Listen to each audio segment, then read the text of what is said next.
તો મિત્રો બટાકિયા બફાઈ ગયા છે. નાની નાની બટાકીઓ લાવ્યા હતા માર્કેટમાંથી, બફાઈ ગઈ છે અને છોલી દીધી છે.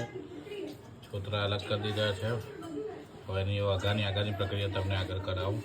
તો મિત્રો લસણ ને મરચું પીસાઈ રહ્યું છે લસણિયા બટાકા માટે.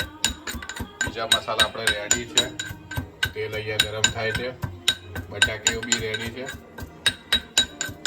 વઘાર કરે તમને અપડેટ કરીએ. મિત્રો જીરું અને લીમડાનો નાખીને છે આવી ગયું એટલે આપણે જે પેસ્ટ બનાવેલી લસણ અને મરચાંની એ પેસ્ટ નાખીએ. મિત્રો ઉપર જે આદુ નાખે છે પેસ્ટ બની ગઈ છે અને થોડું ઓછું પડશે. હા બટાકા સામે અડધું દોડે છે.